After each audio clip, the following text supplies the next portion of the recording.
हे बघा, सीजीआयनी थोडंसं जबाबदारीनं वागायला हवं होतं. चीफ जस्टिस ऑफ इंडिया म्हणजे सीजीआय जर असं बोलत असतील आणि तरुणांची संख्या किती मोठी आहे, त्याच्या हातामध्ये फोन आहे, अँड्रॉइड फोन आहे, सोशल मीडियाचा जमाना आहे, डिजिटल जमाना आहे.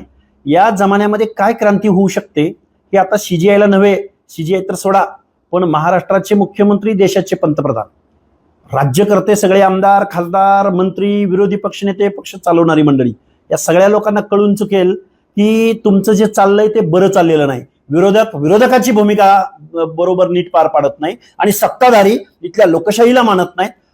प्रत्येक गोष्टी टेंडरिंगमध्ये, कमिशनमध्ये, इरेग्युलर सगळ्या गोष्टी पायदळी तोडल्या जात आहेत.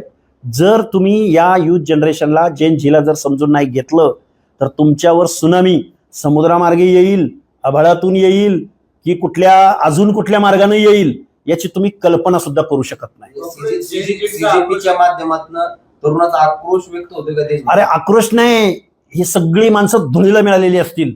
बरं, ही जी काही कॉक्रोच जनता पार्टीच्या माध्यमातून तरुणांच्या मनामधली भडास व्यक्त केली जातोय, आज प्रत्येक माणूस उठतोय आणि मी कॉक्रोच जनता पार्टीचा सदस्य आहे म्हणतोय आणि तो सोशल मीडियाला टाकतोय. त्यामुळं एका क्लिकवर जग एकत्र आलेलं आहे. त्यामुळे सत्ताधाऱ्यांनो, तुम्हाला घरी बसवायला ही नवीन पिढी, ही जेन झी तुम्हाला मागं पुढं बघणार नाही. त्यामुळे सावध असा, नाहीतर तुमचा कार्यक्रम करेक्ट होईल. 29ला हे बघा, ही जेन झी आहे ना, या जेन झीला इथली सिविक सेन्स द्या. आता माझा इंग्लिश शब्द कसा आहे बघा, सिविक सेन्स जर त्यांच्याकडे नसेल तर इथं लोकशाही राहिली बाजूला, मतदान राहिलं बाजूला, सत्ता परिवर्तन राहिलं बाजूला. नेपाळमध्ये ज्या पद्धतीनं उठाव झाला, क्रांती झाली, त्या पद्धतीनं हा देश सुद्धा क्रांतीच्या उंबरट्यावर उभा आहे. ह्या तरुण जनरेशनला समजून घ्या, त्यांना लोकशाही मूल्य समजावून सांगा. पण ही लोकशाही मूल्य समजावून सांगत असताना तुम्ही लोकशाहीप्रमाणे वागा.